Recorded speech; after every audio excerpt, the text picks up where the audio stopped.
Hey, drop.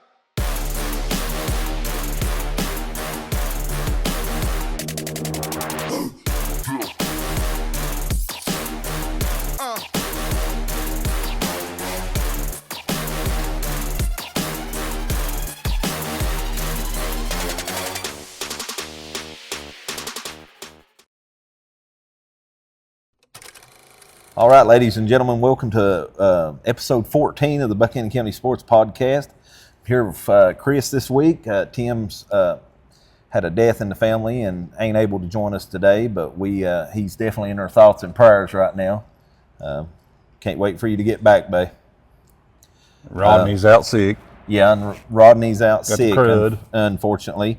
So we're down to just us, babe. We're holding the ship up this week. But look at last week, finishing volleyball up, the district cross-country meet that we was all at. I'm so glad that all of us got to go to that and everything. And two big games on Friday night for football. But we'll go ahead and start with the action from last week. On Monday, Castlewood beat Council 3-0, 17-25, 18-25, and 15-25. Kayla Johnson, 3 service points, 2 aces, 5 digs, 1 block. Megan Hess, 4 service points, 3 aces, 3 digs, 1 block. Candace Runyon, 5 service points, 4 aces. Then Riverview faced Hurley. Riverview won 3-1, 25-11, 25-14, 19-25, and 25-19. For Hurley, we had Bella Hurley with 9 service points, 2 digs, 15 assists. Emily Mullins with 10 service points, 10 digs, 2 kills. Keisha Hagerman, 12 service points, 4 digs, 7 kills. Brooklyn Owens, 5 service points, 7 digs, 2 kills. Jalen Dotson, 10 service points, 8 digs, 6 kills. And Carissa Hurley, 7 digs. Chris, you want to take Tuesday there? Yeah, Tuesday, Hurley took on Twin Valley and they won 3-0, 25-21, 25-22, and 25-20. For Hurley, had Bella Hurley with 11 service points, 17 assists. Emily Mullins had another strong game with 14 service points, 8 digs, 9 kills, 1 assist. Keisha Hagerman, 11 service points, 8 digs, 4 kills. Brooklyn Owens, 20 service points, 3 digs, 6 kills, which was extremely good. Brooklyn Eastep had 10 service points, 2 digs. Jalen Dotson, 7 service points, 5 digs, 2 kills. And Carissa Hurley had 2 digs. And then for Twin Valley, you had Keisha McClanahan with 23 digs, 3 kills. Kira Boyd had 4 digs, 2 kills, 1 ace, 2 service points. Addie Blankenship, 8 digs, 1 assist, 2 kills, 5 aces, 6 service points. She completely filled up the whole sheet on that one. Malaya Bell had 6 assists, 2 kills. Kaylee Sparks had 9 digs, 3 kills, 1 ace, 2 service points. Addie Boyd had 6 digs, 1 assist, 9 kills, 5 aces, 4 service points. Allie McClanahan had 2 kills, 1 service point. And Kalisa, is it Kalisa? Kelsey, I believe. Yeah. Lester had 12 digs and 1 ace, 4 service points. And then we move on to cross country. Touch on Twin Valley again, as we've said every week. I mean, 25-21, 25-22, 25-20, and all their players, filling up the stat sheets. They're just like right there every game, aren't they? I mean, they've got consistency. Even when they're losing, they've got some girls that's consistent. And that's always hopeful, especially you got sophomores and freshmen, doing this. Yeah. For upcoming next year, I mean, it's always a hopeful and good thing to have that they'll improve on. Yeah, for sure. So then on to Wednesday. I'll go through the middle school one here, and then I'll cut to you. Wednesday, we had the Black Diamond District Championship meet at William P. Harris Park in Council. I'm actually, I'll call out the middle school ones. I know a lot of times we don't touch on them, but the top finishers. But with it being the district here, we'll call all the names out. Kyler Lester of Grundy, 11:32. And by the way, they run a smaller course. Yeah, they run a smaller course and less laps. Yeah. Edward Stiltner, second for Grundy, 11:44. Eli Baker of Hurley in third with 13:12. Fourth, John Vinsel of Grundy, 13:31. Fifth, Vernie Hess of Council, 13:37. Sixth, Bladen Price of Council, 13:39. Seventh, Dason Anglin of Twin Valley, 13:56. Eighth, Jackson Baldwin of Twin Valley at 14. Ninth, Wilden, 10. We got there, buddy. Yeah, I'll go with it. Okay. For Grundy at 14:01.60. 10th, Jacob Parks of Council, 14:01.80.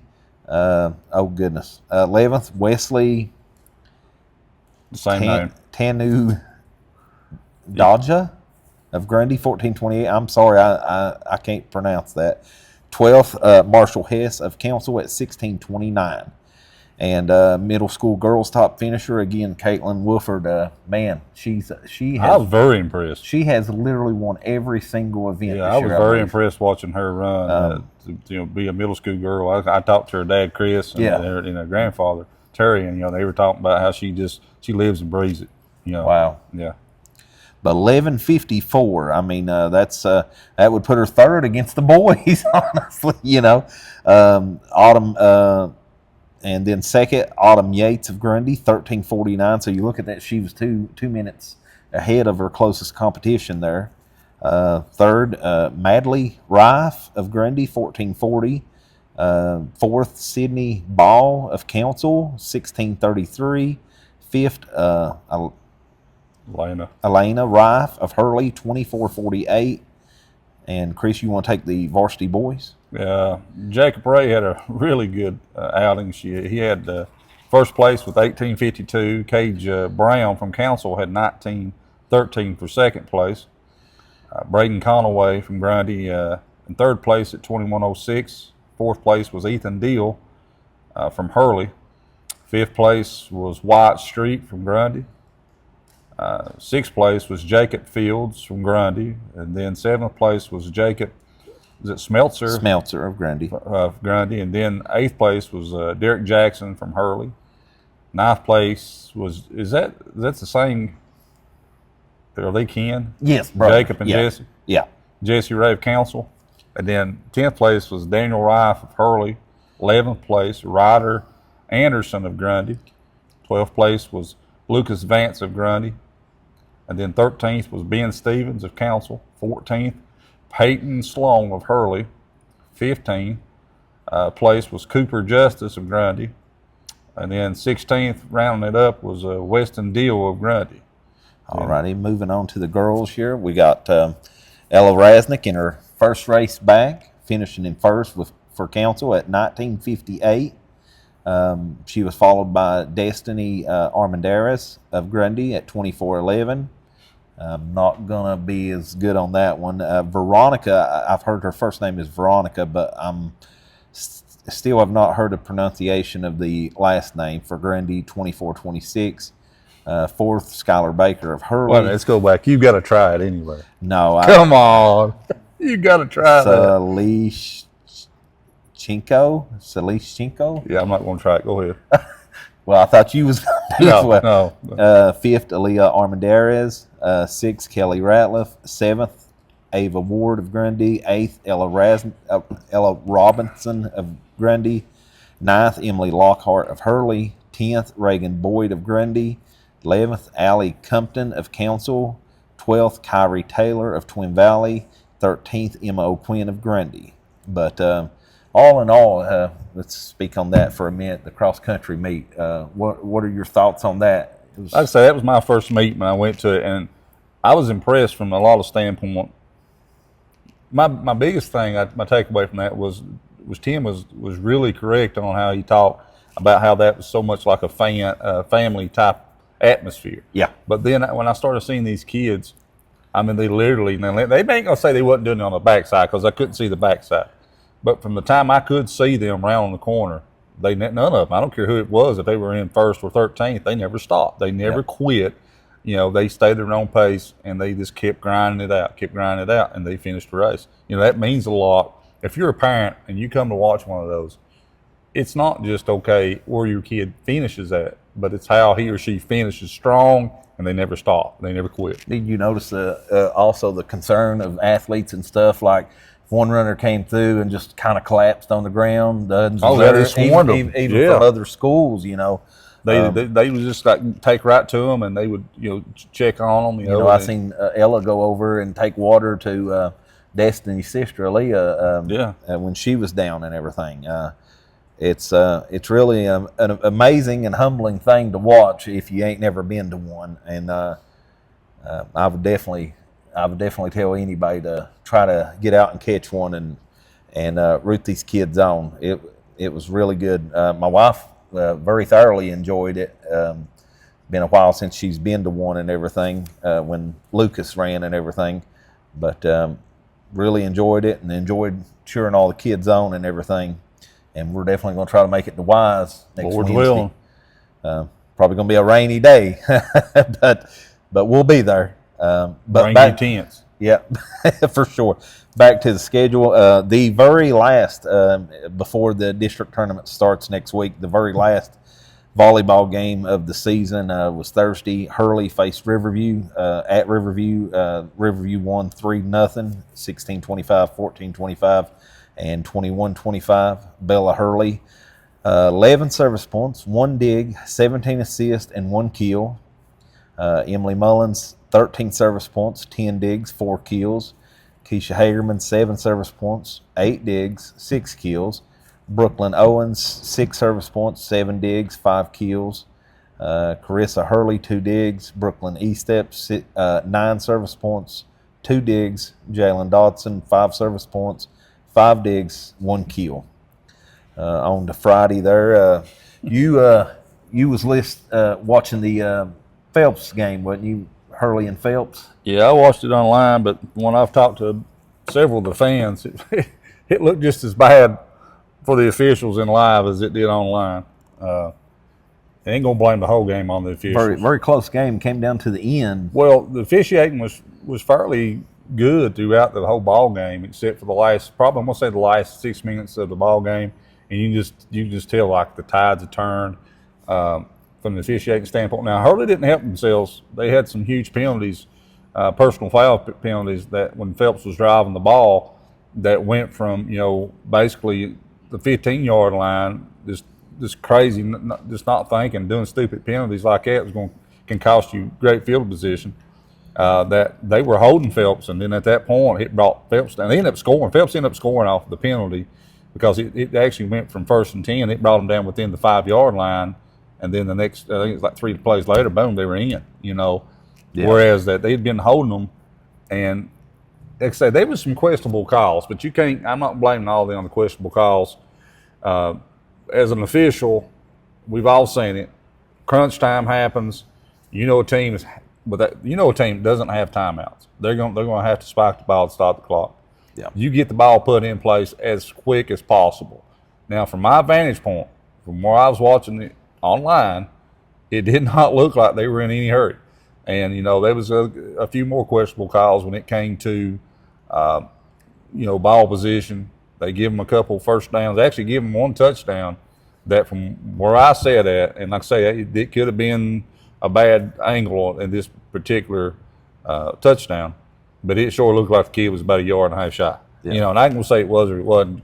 Pistol was there, and he can tell you more about that from a live field position. But it was sickening to your stomach. Because I've been to Phelps, I've been to Riverview, I've been to these schools, and I've been coaching some of these kids in sports, and it, man. When you go in there, it's like why do you do this? You can hate me. You can despise the way I coach, whatever. Don't take it up. The kids ain't got anything to do with this. I really don't think it happens as far as favoritism here on this side of the mountain whenever they come here. Oh well, I'm sure it does too. We overlook it because we are a biased, society. But I mean, I don't ever recall anything just absurdly out there. Maybe I'm got blinders on and I'm not seeing it. But well, I have seen it. Yeah, I've seen, like I say, I've seen officials. I say it.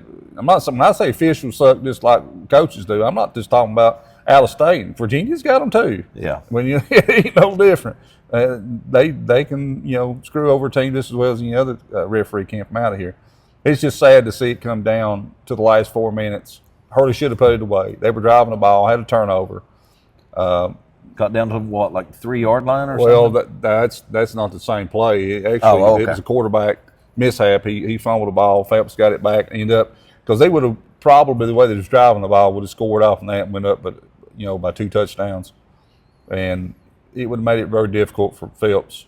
But now Phelps did find a little honey hole there. They realized that we can run against them on this left side, and honestly, they ran the same play on the right or the left side, and for the longest time, and Hurley was finding a hard time to stop it, mainly on the left side. And then when Hurley would adjust to try to power up on the left side, they realized it, and Phelps would just call it to the right side.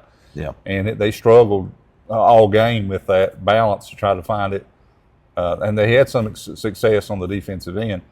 All in all, I think Hurley's offense did okay. They had some penalties and some crazy stuff they could probably overcame if their defense would have been playing better, but I thought their defense struggled tremendously in that second half. Yeah.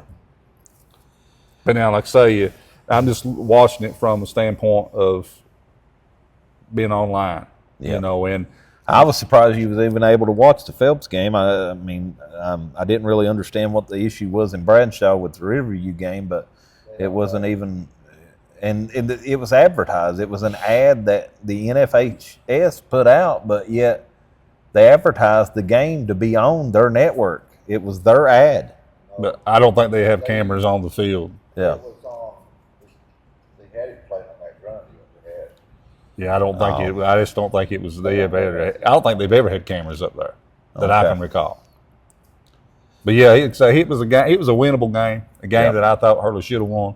They got a game coming up, a homecoming game, last final homecoming game. So I hope to see the stands packed and plenty of people coming out to celebrate this final homecoming game against Castlewood. Another very winnable game. Yeah, for sure. It's really a shame as far as Hurley and their playoff hopes over the last 2 weeks. 2 games that we really thought that would be for Hurley these last 2 weeks. They played a very tough one against Grundy. Grundy came out on top in that one, and Phelps, I really felt that was going to be a very winnable game for him.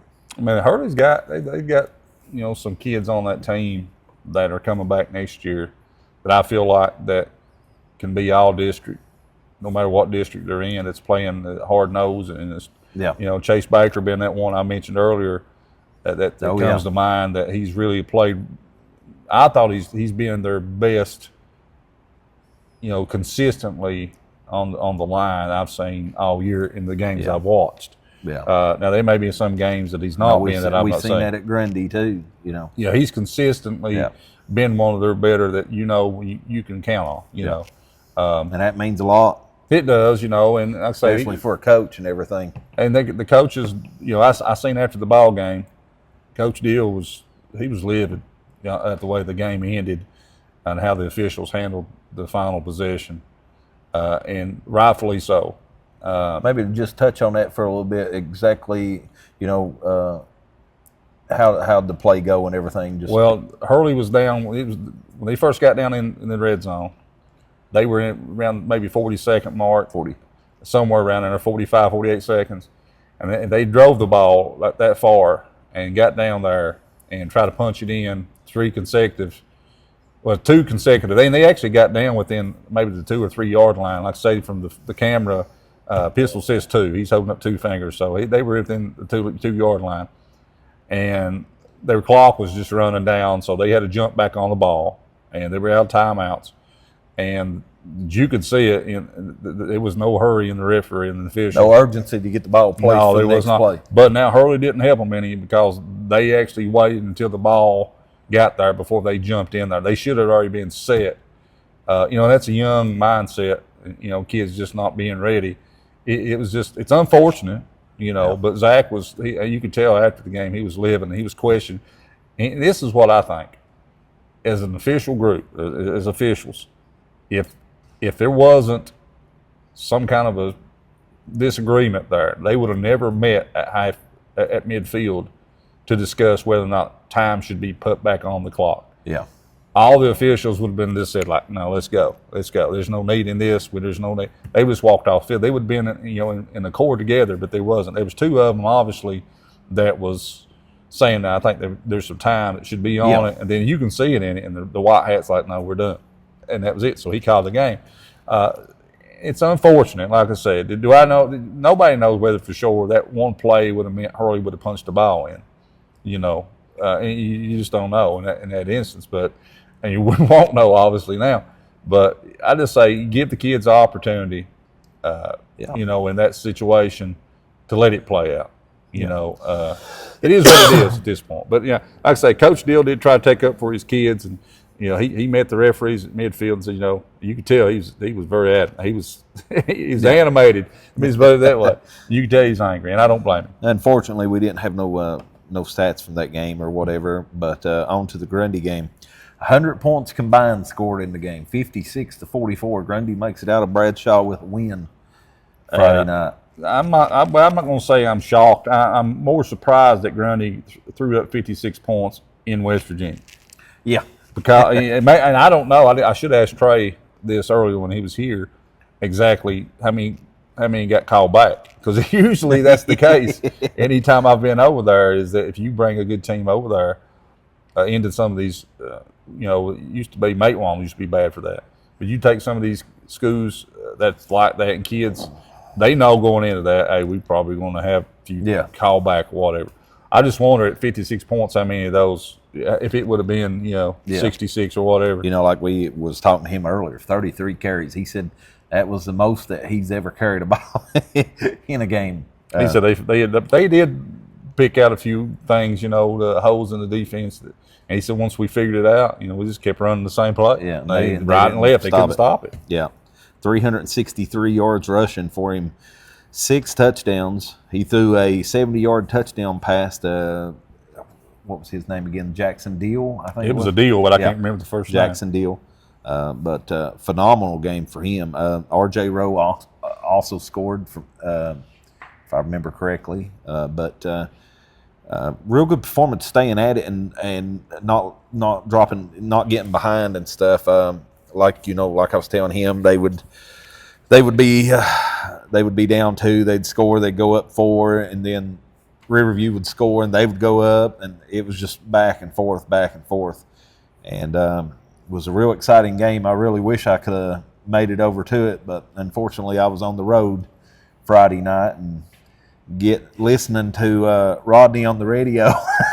Rodney, he'd message every now and again, say this is a crazy game, a very exciting game. And listening to Rodney on the radio and getting messages from you about what was going on with the Phelps game. So, but I was going to say also, Trey broke one run, and I love this. I'll have to tell Rodney about this, but he was like 45-40, 35-30. He was really getting into it. But sounded like definitely an exciting game for sure. Rodney get a little animated himself sometimes. Yeah, it's funny, but I'll say this, and probably going to tick some people off, but what's new? These schools that right now are staying close to our county schools, they can enjoy it while they can, because I'm telling you, there's some talent in these schools that's combining. And if all these kids get their mind right and they all decide they want to come to this new school, people can look out. I'm telling you, that middle school team, there's not a doubt in my mind that Southern Gap's middle school team could probably play with any varsity team that I have seen play this year, with the exception of Eastside and Union.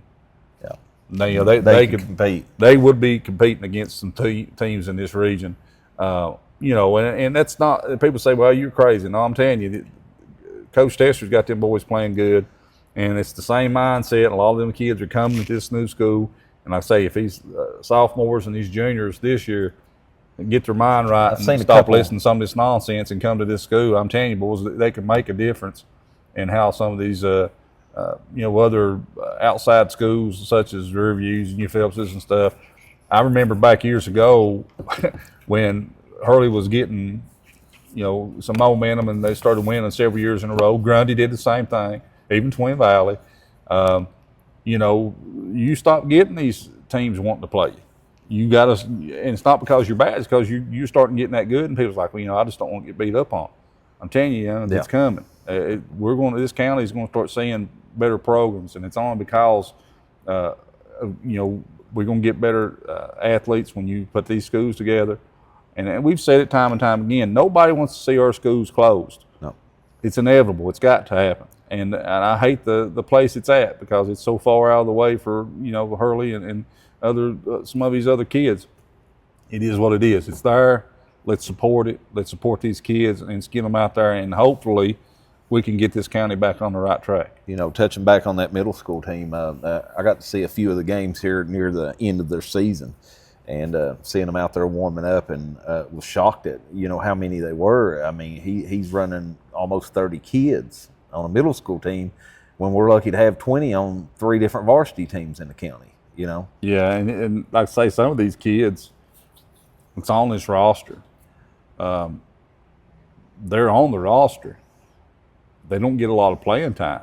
But I've been near the sideline, behind the fence lines and stuff, and listening to these kids, and you don't hear any negativity. No. You don't hear any of this sass, negativity, bull crap that you hear out of kids as they get older. And if that same mentality is carried over to the new programs, and I'm not just talking about football, I'm talking about all sports, and then into the classrooms as well. Well, the thing about those kids on that middle school team that's going to be very helpful is, they know Greg. They know what they're dealing with on the field and off the field with Greg, and how tight of a ship that he runs and stuff. And he's not going to put up with any of this. His 2-a-days, I remember some of his 2-a-days being, they're very grueling, and a lot of these kids that may not be expecting, that may be a little bit of a culture shock to them. I hope it's not. I hope he can help them understand that this is what it takes to be winners. This is what it takes to be a winning program. And I think he's, like I say, with his coaching staff and the people that he's got around him, I think he's set all right. The other programs, I'm not 100% sure on, and again, that goes back to the players and the student mentality. Yeah. But I guess that's all we got for the recap, and we'll move on to the next segment.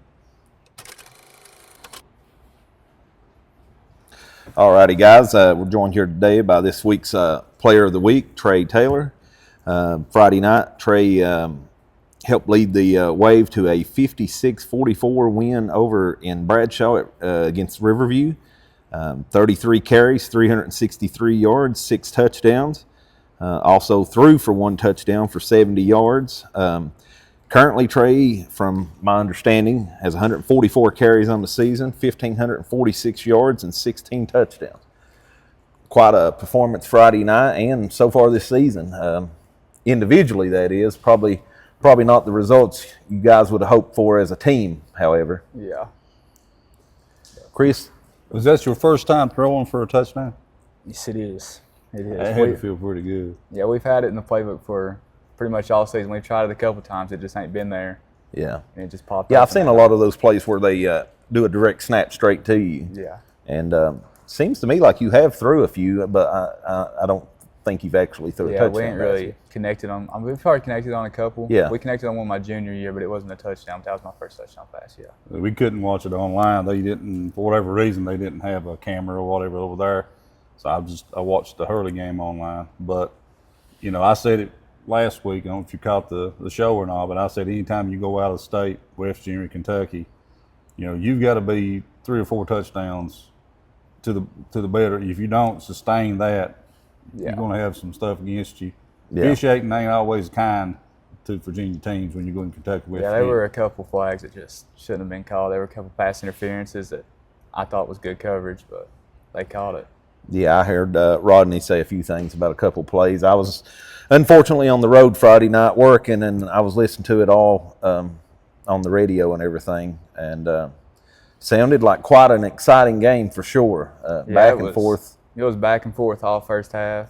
We went in there knowing we had to step up on defense, get a stop or two, and we knew we could come out and win. They weren't going to stop us. So. It's like you'd be down 2, then you'd score and go up 4, then they'd score and be up 2 again. It was the same story all night long till the end, and you all was able to jump out and get a little bit of lead there towards the end and kind of hold them off for a couple minutes. Yeah. Where did you find your best success at? Like when you knew that, all right, they're like the left side of the field of the line, you knew, okay, I can attack that. Did you tell your coach, hey, listen, they're pretty weak on this side, we can attack Well, here? we kept running.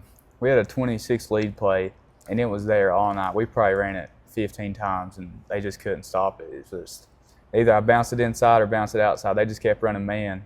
And once we got past the backers, it was just 5-10 yard gain, maybe more. You know, we've talked about Aiden White and how he can lead a team and keep his composure.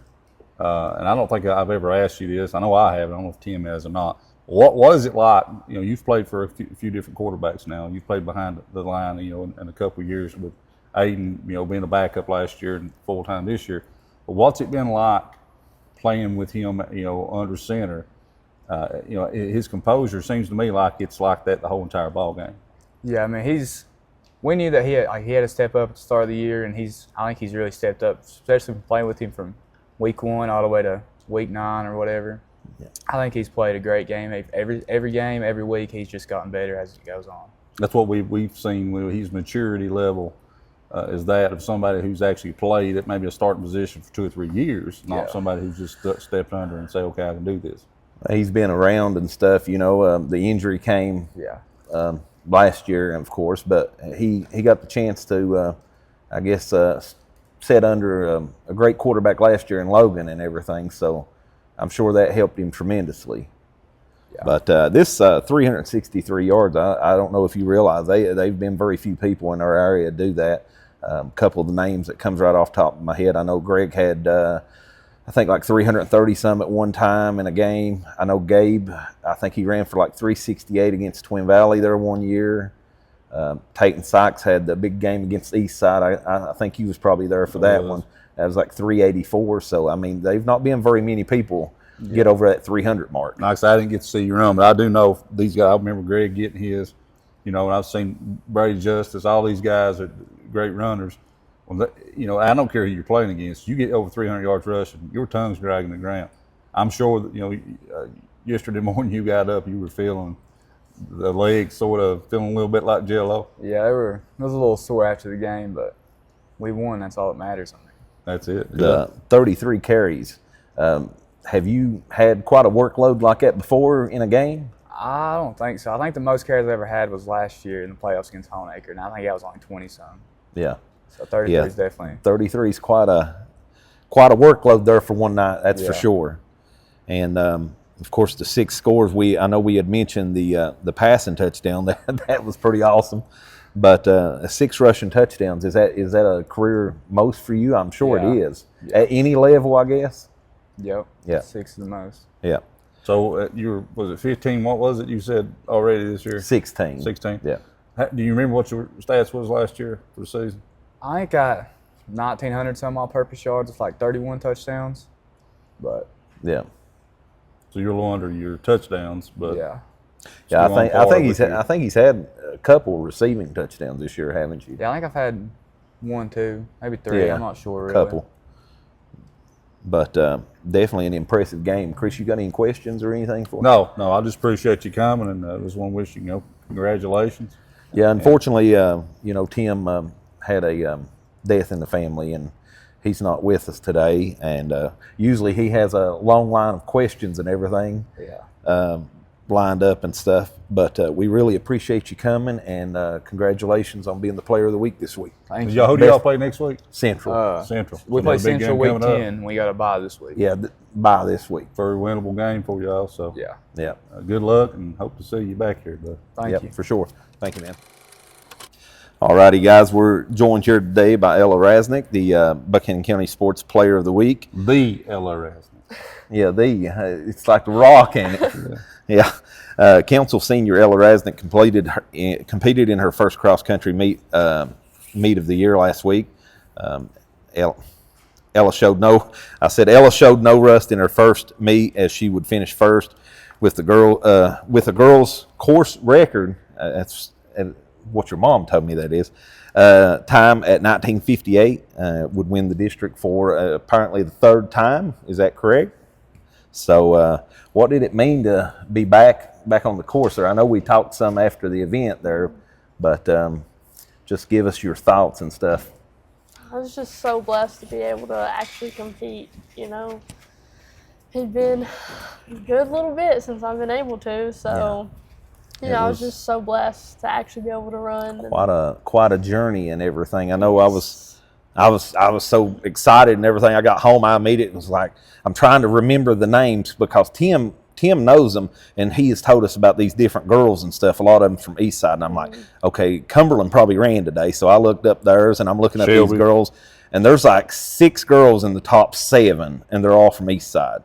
And I'm looking at their times, and I'm like, Ella can beat that, but I don't know if they was really pushing themselves as hard as they normally would, because, I mean, they literally rounded out the top 10 almost. Yeah. And they must have a very, very good overall team, not just Shelby. But and then I looked at the what's the other one, Chris? The Hogahigi. Yeah, I'll go with it. And they was nobody even close to that time there. But definitely like your chances for sure.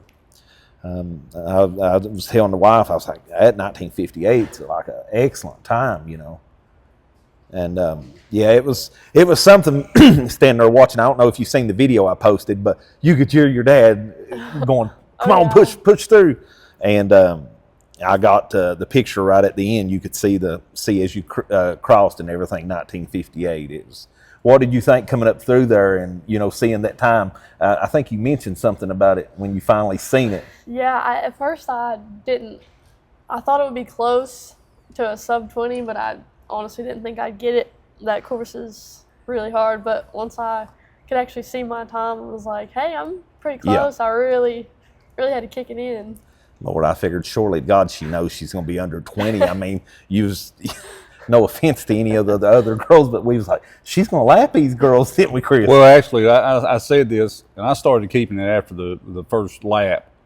I looked, and then I looked and seen Destiny, how far she was behind you, and then I looked at the time. And I thought, well, she's, given the circumstances, Destiny can make up some ground here. And like the third lap, I noticed it went from almost 2.5 to 3 minutes. Mm-hmm. And then the next lap, you get gained some more. And it's like every lap you improved your speed. Now, some of that could be where you haven't ran any this year and you had a fresher body. Destiny's ran quite a bit more. We talked about that on how God sometimes will lead us down a path we may not want to go down. And then we realize, okay, it's maybe for the best. Maybe it did save you from an early injury in the season. Mm-hmm. We don't know. Things worked out for the better, which is, give God glory for that. But as I seen these laps and each time you improved, and I said, I think Tim asked, or it might have been Michael, one word that you could describe. You said blessed, and I said determined. Mm-hmm. I seen the difference, because I had seen the pictures. I had seen the grief. I'd seen the frustration in your eyes and on your face. And then from the get-go, I seen a determined look in your face. So again, I've asked this question, but once you get from the start of that, and I know your heart's got to be patterned before you even take your first step. Mm-hmm. But as you're crossing that line, that finish line, who are you looking at? Honestly, I can't see nothing when I'm crossing the finish line. Did it kind of get like a tunnel vision? Yeah. Just that kind of moment? Yeah. I can see that. Yeah. I was just so happy that, finally got to compete and then breaking 20. So I was just so thrilled. Well, we said on that fourth lap, you had a chance. Mm-hmm. And then after as you was coming across the bridge, I thought she's going to have to kick it in, and literally as soon as you hit the hard top, you kicked it in and you sprinted it out. Yeah. You know, and I think that if you'd stayed the same pace, you wouldn't have got it. No. You would probably been around two. You might have been 20 seconds Yeah. over that, but he'd been close. But yeah, I don't know if you could hear your dad, but he was yelling. You know, Honestly, I couldn't hear anything. I couldn't see anything. I was just going as hard as I could. that was actually my first ever cross country meet, and I'd been to a few with Lucas when he ran and stuff in high school. I'd never been to one. And I actually, like I say, when all this stuff that Tim talks about, how it seems like a family. When I look around and I see these kids once, you know, the middle school gets done and the younger kids, and they're all over here, they're just mingling with each other, with their families. And I thought this would never happen in basketball. This would never happen in football. You know, no other sports, baseball. You know, it just doesn't No, happen. heck, in football, you got to have two separate sets of bleachers for Yeah, I mean, it's just both towns. It truly amazed me that sometimes, you know, people will say things and you're like, hey, you just want us to like this sport. Everything Tim has told me, and I'd heard from you and these other runners, was legit true. And I looked and I thought, man, this is amazing to see how these kids really root for one another. Yeah. And it is truly like a family atmosphere. And, you know, and I seen, you know, and I spoke to your mom and your dad, and I talked to other fans there that were all, you know, they had probably kids running. I don't know if they did or not, but, you know, from what they told me, they were rooting for you. You know, not just in the district and region, but also the state. Yeah. And you know, it just seems like it's a running thing because it actually translates over to track and field in the spring. Because I, you know, been heavily involved with that with both boys running track before, and it was the same way with them. You know, every school is, you know, you get to regionals or even state, and it's just like everybody's rooting for everybody, especially from here. You know, Yeah. we're all behind our schools and everything. So you got district out of the way. Yep. 3-time champ, and we're moving on to regionals at Wise. Have you ran that course before, right? I have. They changed it up a little bit, but yeah, we ran over there. And it's, from what you say, it's a little bit difficult. A little bit. It's nice and flat, but there's a lot of twists and turns. And probably not going to be in the best shape for running No. this Wednesday with no, the probably not. 80% Weather. chance of rain. Yeah. Well, we looked at the daily, which that's several days off, but what was it, 50-50? It's 50 all day if you break it down hourly, and it's like it gets to like 80 and close to 100 by about 9 o'clock. Thankfully, we'll be gone then. But you know, 50%, you know that. That's what I said. We'll end up go over there and be 100% right over your head. Yeah. You know, that's just the way it works sometimes. But once you get there, you know, you've done ran it before, and you've got the mind already set. We personally think you should take it. We think you should win it, and I know you're not going to settle. We all know that. And you know, all this other past crap behind you, and we've talked about offers that you may be getting now, and actually you're supposed to went today and talk to another college. Have you sort of narrowed it down, or are you still just keeping your options open? Well, honestly, yeah, I've narrowed it down pretty close. So, you know, I don't want to say too much because you never know what could happen. Exactly, yeah. I know you was blessed to actually have one school there. Yeah, at I the- sure did. Had UK Wise there. Yeah. So. Yeah, I watched him run to you almost as fast as you ran to the line to get. Oh, yeah. I said, he's really wanting you to come to Wise, which we, you know, if I was a recruiter, and that's the kind of mindset you got to have when you see good talent. I mean, that's the only way you can keep winning programs. Well, with them being, you know, with him being so close and everything, I would figure that if I was him, I would think of it as a defeat if, you know, one of the best runners is literally in my backyard and I don't get her, you know. So I'm sure he's definitely trying very hard. Well, that all boils down to what you may be going to go into as far as, you know, what kind of degree you're going to Yeah. get and what they offer. And I'm sure they know all that. You know that. But a lot of that goes into consideration, which I'm sure your dad and your mom has, you know, pounded into your head. You know, this is what you got to look for. It's not just to run, not just to have fun. Yeah. But About a career. this course is it inside the campus itself? We've never been there. We're going to come, but we've never been to the course. So you have the fields and everything, and then you go up Is it around next to the baseball or the football field? Yeah, it's up. Pretty sure. I'm not 100%. Well, that's what I was telling him. I remember there. seeing the trail name the last time I went and watched a football game, and it's been a while, but I just remember seeing it's close to that. It's somewhere. I couldn't tell you exactly, but yeah, I really like that course though. It's really nice. So have you slept better since all this nonsense is over? Oh yeah, definitely. The smile's back. And it's not, you're not fighting through it. So that's got to be for your mom and your dad, and it's not just a load off you; it's a load off them as well. Oh yeah, definitely. Yeah. Yeah, but we're all proud of you. Well, thank you. Even though you were from Council and I'm from Hurley, I've kind of adopted the Ella Rasnake mentality as I'm with you. And which I try to do with all kids. And I don't mean this in a disrespectful way, but I have seen kids succeed on a court or on a football field or what have you, and be just pure outright jerks. And I just can't pull for them. Yeah. My son has played with some of those guys. My daughter has played with some of those girls, and I'm like, all right, so what? I just can't pull for kids that they can't respect their elders, can't respect their coaches, and they have no character.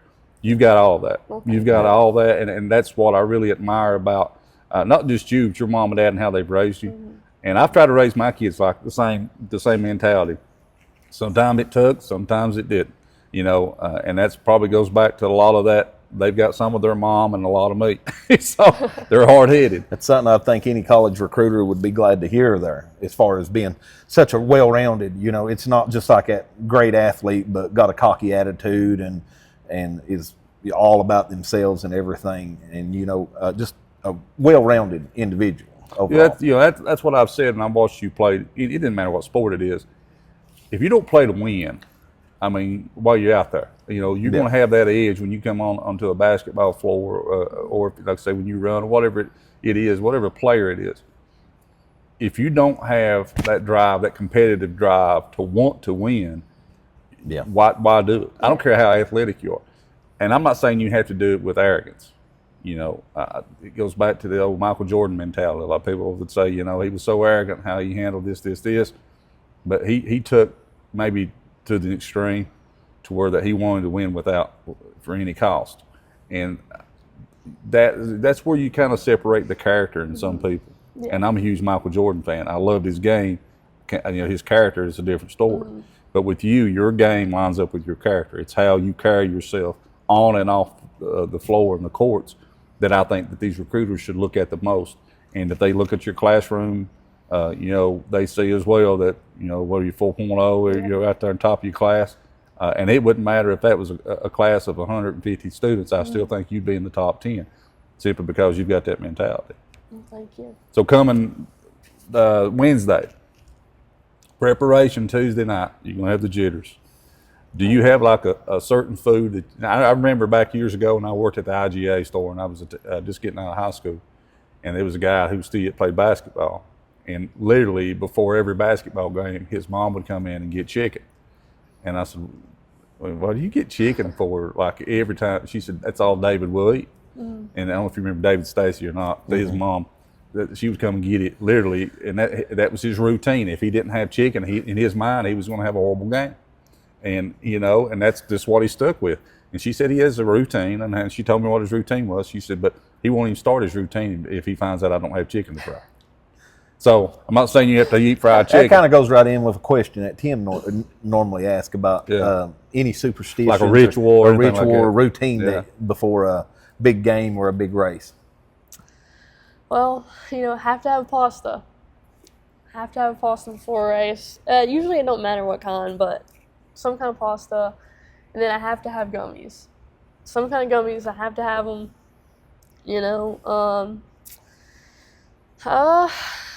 There are some things that I do that has to be the exact same every time. Just, I am superstitious a little bit. And so, but yeah, food-wise, it just has to be some kind of carbs. I think it may come, these flies is killing me. But I think it may go back to the mindset of preparation, how you prepare every single game as far as pre-game, whether it be a workout or practices.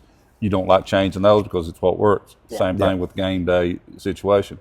Like for me, and I don't know if your dad ever had this or not, but it wasn't really a superstition. It was just something I got used to doing.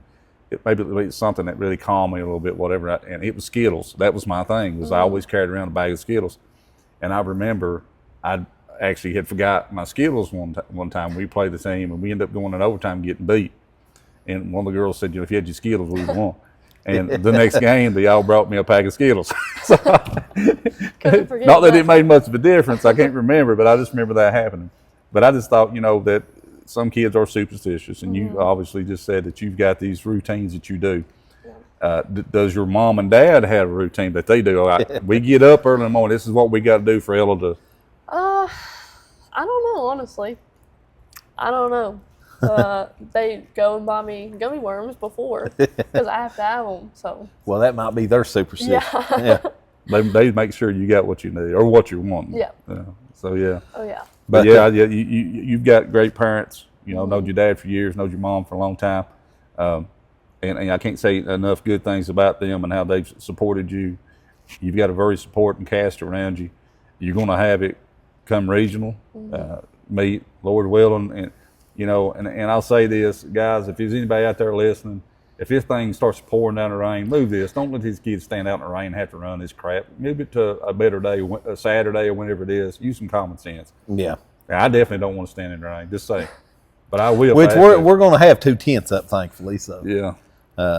But I didn't really know exactly how all this worked as far as advancing past the regionals, and I reached out to Miss Bain at coaches at Grundy, and she said that the top 3 teams advanced the state, so you're not going to be getting in there. No. And then it's the next top 5 that are not on those teams. Individual. Yeah.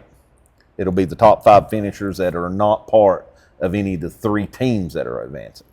So that'll be where you'll be falling. Yep. Have to be one of those. So I definitely think there's no doubt you can do that. Can you remember your time from last year? No, I can't. It was probably Too much going on in the last 365 days. Yeah, there's been so much. Probably 20s, 21s, I would say.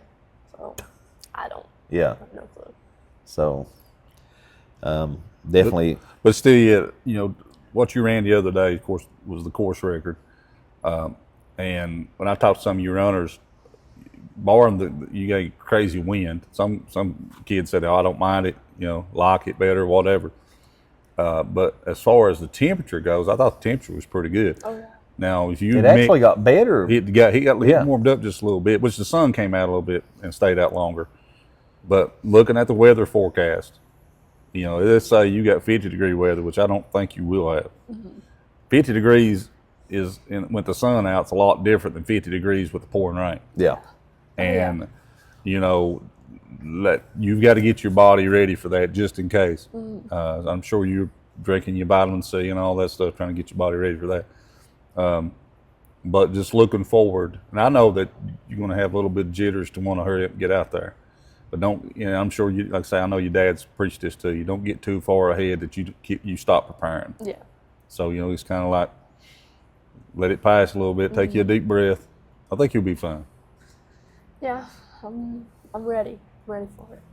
We're ready to see you take that, bring it home. I was talking to your mom, and, I mentioned it to you too about the fact that, maybe it was God's will for you, that you could have been hurt sometime earlier in the season, and now you're just, ready to go and been practicing and everything.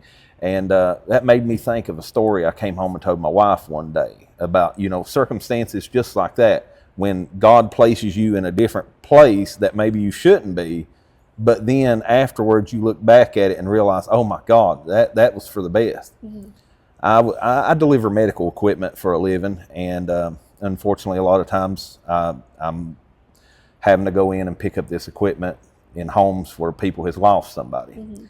And I went, and this lady, she was probably in her 80s, she had lost her husband. He was on hospice for quite a while. And I picked up the equipment, and I talked to her, and she was having a really hard time with everything. And I talked to her, and I've lost a spouse too. So I wanted to talk to her about, going through grief and everything. And I spent a little extra time there. Well, it turns out that was on Home Creek. And when I left there and I was on my way to Grundy, I was like the second car, like right behind an accident that happened up above Riverview School. You may know the accident I'm talking about. It was about a year or two ago, right there where that little barber shop is. I know what you're talking about. It was real bad. And I thought, I even told my wife that evening, I said, oh my God, if I wouldn't have stayed there and, ministered to that lady and talked to her in her grief and everything, that literally could have been me. So you see, God had put me in a place that, maybe put me behind in my day a little bit, but it potentially might have saved me from getting hit by that truck, So kind of the same situation with you, that maybe there was an accident as far as on the track. Maybe, I literally was watching a football game earlier and seen a guy, his foot was completely turned sideways. He landed on his foot and it's completely broke. And, maybe, like your mom said, maybe that's something that could have happened to you earlier in the year. And that maybe that was God's will. I don't know exactly maybe you're Baptist, maybe you're homeless. I don't know what you are. I know you have faith in God and He's brought you through a lot. Yeah. And that's neither here or there. I don't know if you ever realized this, but at your age and you've been a child of God, you are a representation of Him on that cross-country track, wherever that's at. And how you handle yourself and how maybe somebody does fall. I remember seeing, this has been about 3 years ago, a kid who was leading their event, quite a bit actually. And not only did she stop, she ran back, picked up the runner, and they finished together, and she lost the race and lost her chance to the championship just to show the character in which she stood for. And that was, to me, that was just like, that put chills on me. And that's the kind of, and I'm not telling you do that, but I'm saying sometimes in life that's how we become representatives. There's bigger things in life. There's bigger things in life. So don't get too far ahead and think, oh, this is all they are. Because God has, I really truly believe He has great plans for not just you, but this generation of young men and women. But we've got to do our part. We can't just say, okay, God, bring me through this. He's going to say, I'm going to bring you through it. I'm going to throw you a life vest. But sometimes you got to do the kicking to get yourself back to shore. Because I'm not always going to be there to drag you. You know what I'm saying? So you've got to do your part too, and I believe you will. That's preparation. That's all these things that comes with getting older and becoming an adult. And I see it in today's this group of kids I've seen over here was a little different than what I've been around lately. And I see not so much maturity, but I've seen the friendliness. I've seen the togetherness, and I thought, all this that goes on in the world, maybe we have a chance. Maybe we have a chance with life, with this kind of character. So just be a representative, no matter what it is. And I think you will. But I just wanted to kind of, give you that reminder that these are the things that He asked us to do. Yeah. And I say, I think you will. I think you have. I think you've done a wonderful job at it. Thank you. Yeah. So any final thoughts on the regional this Wednesday? I'm excited for it, Yeah. That's all this training and everything. It's leading up to this. So, yeah, I'm excited. I'm just thankful for all the people who have supported me and just going to do the best I can. I seen a video your mom posted the other day, you on the court, knocking a bunch of them down. Yep. That's for sure. You can definitely see the Neil Rasnake in her there. For sure. But we appreciate you joining us today. Thank you. Congratulations on the Player of the Week. Best of luck Wednesday. Thank you. And we'll be there rooting you on. Lord will. Thank you. All righty, Chris. Let's take a look at this upcoming week's schedule. We got the volleyball tournament and the Region 1D cross country championship as well. Hurley's homecoming this week, so not a whole lot going on, but got a little bit. Monday will be the Black Diamond District Tournament semifinals at Grundy High School. I was thinking it was Riverview, but I was corrected this morning. So, like they moved it, didn't they? Yeah, be at Grundy High School. First varsity game of the evening will be number 4 Twin Valley versus number 1 Grundy at 6 p.m. The second semifinal game will be at 7:30. Will be Hurley, the number 3 Hurley against number 2 Council. And then the following night, the consolation game, which will be the two losers from the first night will play each other at 6 p.m. And then the Black Diamond District Championship with the 2 winners of the previous night's games at 7:30. Should be a little bit of the same as it's been the whole season, I would imagine. If Grundy's they're clicking on all cylinders, Yeah. it's going to be hard for anybody to stay with them. Just that simple. I mean, Yeah. call Yeah. it like it is. I do think the Hurley and Council lineup matchup would be a decent Oh yeah, matchup. So yeah. They actually, I don't know if you realize, if they had to flip a coin to decide who was second and who was third, which I don't really understand what it really matters considering they play each other. because they split. You still got to go by seed in case one of them Yeah. loses. That's just the way it is. Yeah, but anyway, somebody does they it. ended up finishing, completely the same in the district and everything. So coin flip was won by Council, and they're the number 2 seed. So pretty much had about the same season both teams did. On the uptake and everything there, and should be a pretty good game that first night. It'll probably be, honestly, if you really think about it, probably one of the better games of the 2 days, I would imagine. But then on to Wednesday. Looks like it's going to be a rainy day that day, but we're supposed to head to Wise that day, cross country Region 1D Championship, UVA at Wise. Time schedule will be the course opens at 12, coaches meeting at 1. The varsity girls will start at 1:30, varsity boys at 2:15, and they'll hand out awards at 3. Note to everybody that the top 3 teams of the regional will make it to state, and then it'll be the top 5 finishers that are not part of those top 3 teams will also make it individually. But looking forward to that. Yeah, I think that we should have a few kids make the top 5. Yeah. And I think we'll have several that maybe possibly can go to state. Yeah. We'll just be there to root them all and wish them all the best, individually and from the team aspect. I hope that the county can have a good turnout. Hope, as far as the teams go, I'm not really sure as far as the athletes that we have. I think Grundy is the only one that can advance a team because the others just don't have enough, Right. from my understanding. Because Twin Valley, I think they're only sending 1, and Council's, got a few, especially on the boys, but only 1 girl. So they're the only team within the county that can advance. But either way, I definitely think that we'll have a few go. You got Keyston and Jacob both did wonderful this year. I know Keyston's having a little bit of trouble with that hip still, isn't he? Well, that maybe. Yeah. I mean, I know. I don't know exactly why it didn't really run the other day. Like other than what we heard. I know him and Ella both have a lot of the same issues with that. Yeah, it really not going to change anything. And to be smart about it, we've talked about this before. Maturity with these kids, you've got to know your body. Yeah. And if that was the case, and he decided to listen, I'm concentrating on region and state, then as a very mature move on his part, and not worrying about so much the district, knowing that he's still going to be a part of the regional because he's run great all season. Yeah, his team was advancing, so he was Right, advancing right. as well. Yeah. Nothing on Thursday, and then Friday we've got homecoming for Hurley. Last homecoming At the Cliff. at the Cliff. Castlewood will travel to Hurley, and should be a very, very winnable game for Hurley, without a doubt.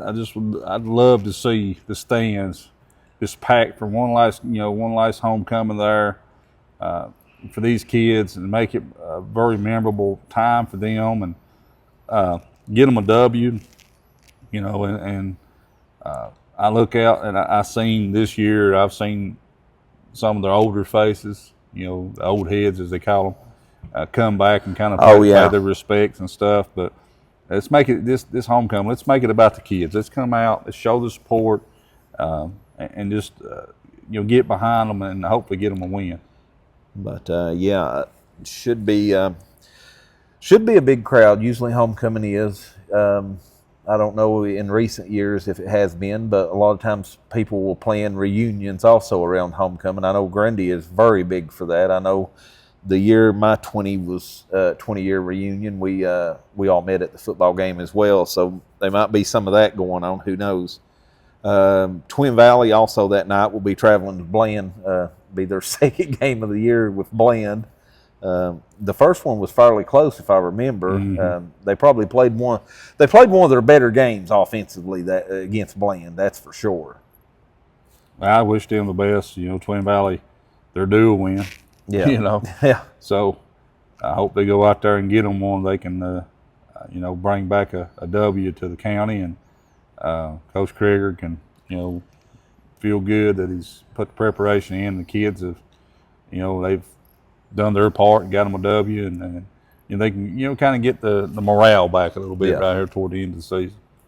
Yeah, we're closing in on the end of all the sports and everything. Region with cross country, and of course golf is already over, and volleyball will be by this time next week going into the regionals as well, and football will have just one more week. Been a pretty good season doing this. As of right now, we don't have any teams in football making No, playoffs. I believe we can pretty much say that they've all probably.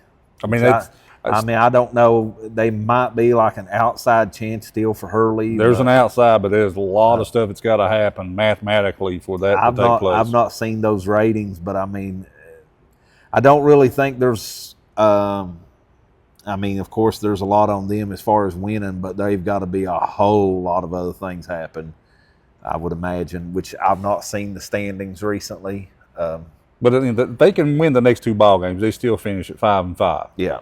And that's still yet for a small school like Hurley and what they've overcome and accomplished. That's a good accomplishment. Yes. Yeah. Even if makes Pistol be right, it's still because he did predict 5-5. Yeah. So he's probably over agreeing right now that he was right. Shaking his head, yeah, I know I'm right. Yeah. But yeah, I say there's an outside chance, and but that's why I'm saying they got to stay focused. They got to stay focused on these next two games. Get them a win. Next couple of weeks, and then whatever happens. Let it, that's all you can do. Fall where they lie. Let it fall where it lies, and that's all you can do after that. But it's in their hands right now as to how the season is finished. Yeah, it's that simple. For sure. Looks like I'm going to be at quite a few things this week. Volleyball Monday and Tuesday, and the cross country Wednesday, and probably go to homecoming on Friday, depending on the weather, how bad it might be. But it should, like I say, it's raining pretty much the rest of the week, but it may clear up Thursday. It's that time of year, though. Be a sloppy mess. I was just talking the other day that I don't think I've been to a bad football game this whole year as far as weather goes. I guess it's about time for one. No, I can say that the majority of these games these kids that have played in has been pretty good weather. I remember years ago, man. I mean, how many times was it that you went to a ball game that you didn't have to wear your long handles or, have to put something warmer on? But at this point, the muddiest game we've been to this year was probably that scrimmage at J.I. Perry before the season started. Yeah, that was pretty muddy. I mean, it didn't rain or anything, but it had rained a couple of days before that. Well, it rained a little bit on our way over. It wasn't, it was sprinkled, but it was just like tacky. It's that old red clay mud or whatever that you can't hardly get off of you, and it made it a little nasty. And but the kids talked like the field was pretty decent, wasn't bad. It's drained good, ain't it? Yeah. But anyway, I guess that's about it for this week. Definitely want to keep Rodney in our thoughts and prayers. He's a little under the weather, and of course, thoughts and prayers to Tim's family. He lost his uncle, and definitely want to be in praying for them. But until next week, we'll catch you then.